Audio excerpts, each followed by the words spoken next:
Class 11th का chapter first sets. आज हम इसका इंट्रोडक्शन कवर करेंगे। सबसे पहले सेट्स होता क्या है।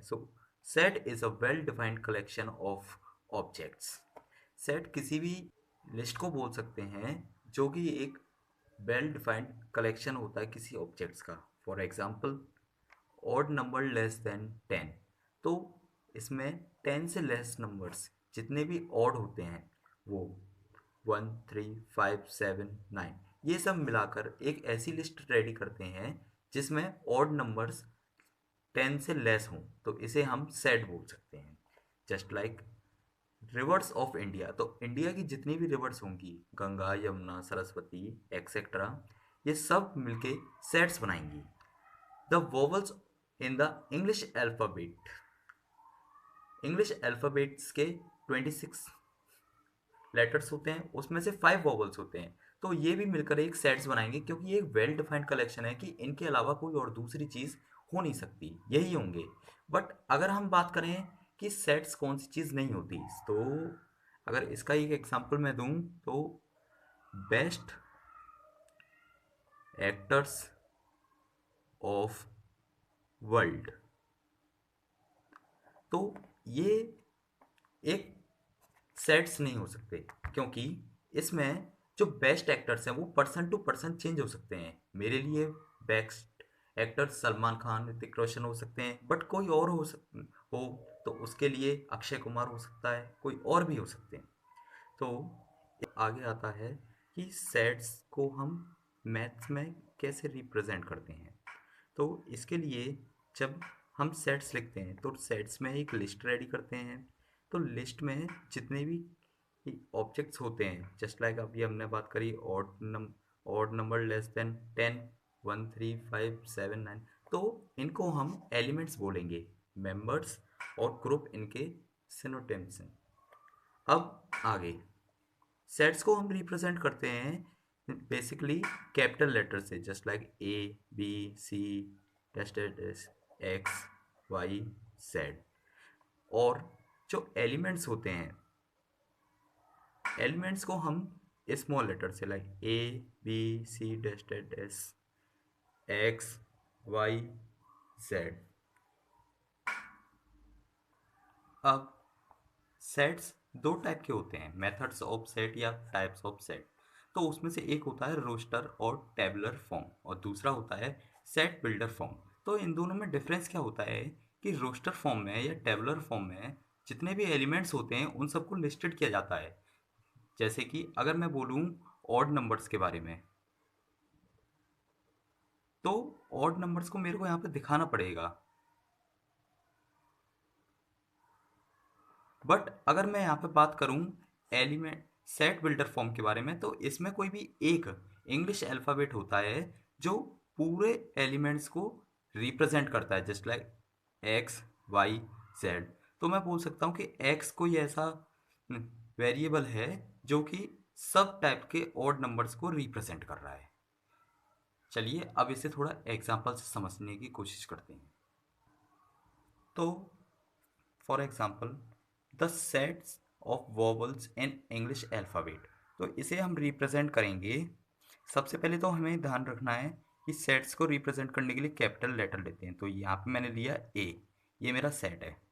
ए इज इक्वल टू, अब जो एलिमेंट्स होते हैं हम उन्हें हमेशा ब्रैकेट्स, कर्ली ब्रैकेट्स के बीच में लिखते हैं। तो A is equal to A, E, I, O, U और ब्रैकेट क्लोज। तो इसमें जो हमारा ए है ये सेट का नेम है, ये इज इक्वल टू, ये जितने भी हैं ये सब हमारे एलिमेंट्स, और ये दोनों कर ब्रैकेट्स। तो इतना आपको ये समझ में आ गया होगा। चलिए अब आगे एक और देखते हैं। अब दूसरा एग्जाम्पल है हमारे पास even natural numbers less than 10। तो अब हमें ये तो पता है कि इवन नंबर्स कौन से होते हैं, 2, 4, 6, 8, 10। अब लेस देन 10, तो इवन नंबर्स जो होते हैं, अब मैं उन्हें रिप्रेजेंट करने जा रहा हूँ यहाँ पे। तो मैंने सबसे पहले बी सेट का नेम ले लिया, is equal to bracket start.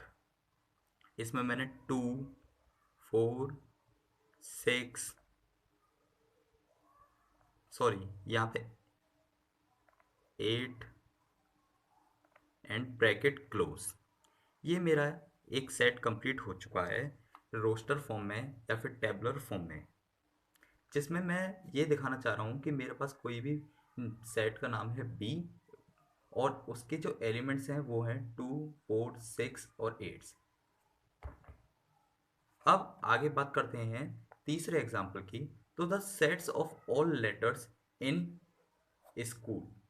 तो स्कूल के बारे में जब पूछेगा तो आपको हमेशा एक बात याद रखनी है कि जब भी कभी भी ऐसे क्वेश्चंस आए तो इसमें जो भी लेटर्स इसमें दिए हैं वही दोबारा लिख देने हैं बस।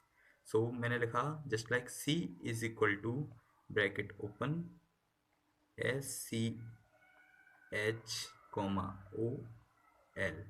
अब आपने यहाँ पे देखो, यहाँ पे डबल ओ है बट मैंने सिंगल लिखा है, यानी कि सेट्स लिखते समय कभी भी एलिमेंट्स रिपीट नहीं होते। अब देखिए यहाँ पे जब हम इंग्लिश अल्फ़ाबेट्स पढ़ते हैं तो उसमें क्या होता है A B C ऐसे, बट यहाँ पे कोई सिस्टम नहीं है। इसी तरह अगर मैं चाहता तो इवन इन्हें मैं ऐसे भी लिख सकता था 4, 2, 8, 6, तो इसमें मेरे को कोई प्रॉब्लम नहीं होती। तो यही होता है सेट्स में। जब हम रोस्टर फॉर्म में लिखते हैं तो इसमें हमें तीन बातों का ध्यान रखना पड़ता है कि कभी भी हमें किसी सीक्वेंस में लिखें या ना लिखें इससे कोई फ़र्क नहीं पड़ता। कोई भी हमें रिपीट नहीं करना है एलिमेंट, और जितने भी एलिमेंट्स एग्जिस्ट कर सकते हैं उन सबको हमें ब्रैकेट्स के अंदर लिखना है। अब बात करते हैं बिल्डर फॉर्म की। तो बिल्डर फॉर्म में जैसे मैंने बताया आपको कि जो भी हम सेट क्रिएट करते हैं उसमें एक ही लेटर पूरे सेट के एलिमेंट्स को रिप्रेजेंट करता है। तो आइए पहले एग्जांपल से समझने की कोशिश करते हैं। अब जैसे पहल अब जैसे पहला एग्जांपल कह रहा है the sets of volumes in English alphabets. तो इसके लिए सबसे पहले तो हमें वही करना है जो लास्ट में हमने रोस्टर फॉर्म में किया था। तो मैंने लिया ए, सेट का name is equal to bracket open. अब यहाँ से थोड़ा चेंज आता है इसमें। अब मैं इसमें लेता हूँ एक्स, तो एक्स एक्स। अब ये रेशियो का सिंबल तो है पर इसे हम यहाँ पर रेशियो नहीं मानेंगे, इसे हम बोलेंगे such that.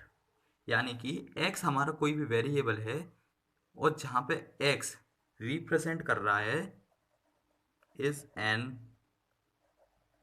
Vowel in English alphabets, और लास्ट में ब्रैकेट क्लोज। मीन्स अब ये कहना चाह रहा है कि ए हमारे पास कोई भी सेट का नेम है जिसमें x is a variable such that x is an vowel of in English alphabets. मतलब कि x हमारा कोई भी वेरिएबल है जो रिप्रेजेंट करता है इंग्लिश के जितने भी वेरिएबल्स वोवल्स हैं उन्हें। अब आगे दूसरा एग्जांपल देखते हैं। तो दूसरा एग्जांपल जैसे है कि even natural number less than 10। अब यहाँ पे लेस देन 10 की बात आ गई तो इसे हम लिख सकते हैं b is equal to bracket open. अब यहाँ पे मैं लेता हूँ y, तो y variable such that y is an even natural number less than 10। यानी कि हमें सबसे पहले अपने सेट का नेम देना है, फिर उसके बाद ब्रैकेट के अंदर हमें अपने वेरिएबल्स को लेना है, एक्स वाई जेड वो कोई भी हो सकते हैं बट ये स्मॉल लेटर्स होने चाहिए, और उसके साथ में एक मैसेज दे देना है कि वो किस चीज़ को रिप्रेजेंट कर रहे हैं। अब तीसरा एग्जाम्पल जो है वो कह रहा है the sets of all letters in school. इसमें मैंने क्या किया, लास्ट में हमने क्या किया था जब रोस्टर फॉर्म आया था, हमने बस उन्हीं लेटर्स को लेके और एलिमेंट्स में लिख दिया था। यहाँ पे भी थोड़ा सा ऐसा ही होगा, बट हमें पता है ना कि बिल्डर फॉर्म में कभी भी सेट्स में एलिमेंट्स नहीं लिखे जाते, उसकी जगह किसी और चीज़ से डोनेट किया जाता है। तो हमने किया C is equal to bracket start x variable such that x is a letter in school. इसमें हमें ये पूरा लिखना पड़ेगा। यहाँ पे कभी ये मत सोचना कि लास्ट में हमने किया था, यहाँ पे एक सिंगल वो लिख दिया था, बट इसमें हमें पूरा लिखना पड़ेगा क्योंकि ये हमें मैसेज दे रहे हैं, क्वेश्चन का ही मैसेज हमने यहाँ पे लिख दिया है बस, इसमें कुछ नहीं। अब अभी तक अगर आप ध्यान से सुन रहे होगे तो आपने एक चीज़ देखी होगी कि हमने अभी तक जितना भी ये किया है ये सब सेट से रिलेटेड एलिमेंट्स हैं। बट ऐसा क्या हो कि अगर हमसे पूछ लिया जाए कभी भी कि इवन नंबर के बारे में पूछ रहे हैं कि इवन नंबर्स का सेट बनाइए और उसमें 3 आ जाए, तो हम कैसे कहेंगे कि ये इससे बिलोंग करता है या नहीं। तो इसके लिए मैथमेटिक्स में एक सिंबल है, स्पेशल सिंबल, ये इसे कहते हैं एप्पलसन। इसका मीन्स होता है बिलोंग्स टू, और अगर ये आ जाए तो इसका मतलब होता है कि अगर मैंने लिख दिया इवन नंबर बिलोंग्स टू, और ये हो गया 3, बट इसका मतलब हो जाएगा कि 3 इवन नंबर से बिलोंग करता है, बट हमें तो पता है कि ये 3 नहीं कर सकता इससे बिलोंग। तो इसके लिए भी एक और सिंबल होता है, इसे बस ऐसे करके कट कर दीजिए तो ये हो जाएगा नॉट बिलोंग्स टू, यानी 3 not belongs to even number. But अगर यहाँ पे 2 केस की बात हो, 2 belongs to even number. So friends, ये आपकी फर्स्ट एक्सरसाइज के लिए, इस चैप्टर की फर्स्ट एक्सरसाइज के लिए एक छोटा सा इंट्रोडक्शन था, जिससे आप समझ चुके होंगे कि अब आपको फर्स्ट एक्सरसाइज में करना क्या है। फर्स्ट एक्सरसाइज की वीडियो बहुत जल्दी आएगी और तब तक के लिए आप उसे ट्राई कर सकते हैं। अब लास्ट में हम पढ़ने जा रहे हैं कुछ स्पेशल सिंबल्स जो मैथमेटिक्स में सिर्फ स्पेसिफिक ग्रुप के लिए दी गई हैं। फॉर एग्जाम्पल आइए देखते हैं सम अदर सेट्स। तो इसमें आप देख सकते हैं n, तो n डिनोट करता है ऑल नेचुरल नंबर्स को। z, z denoted the sets of all integers. q, the set of all rational numbers. r, the set of all real numbers. z plus, plus का मतलब positive, तो the set of positive integers. आप इसे यहाँ से relate कर सकते हैं, ये z है और ये z पॉजिटिव, तो यहाँ पे अगर ऑल इंटीजर्स की बात की गई है तो यहाँ पे पॉजिटिव इंटीजर्स। ऐसे ही q, तो q हमने लास्ट टाइम देखा था रेशनल नंबर्स के लिए, तो यहाँ पे जितने भी पॉजिटिव रेशनल नंबर्स हैं। अगर r प्लस है यानी कि द पॉजिटिव रियल नंबर्स। तो आज के लिए बस इतना ही।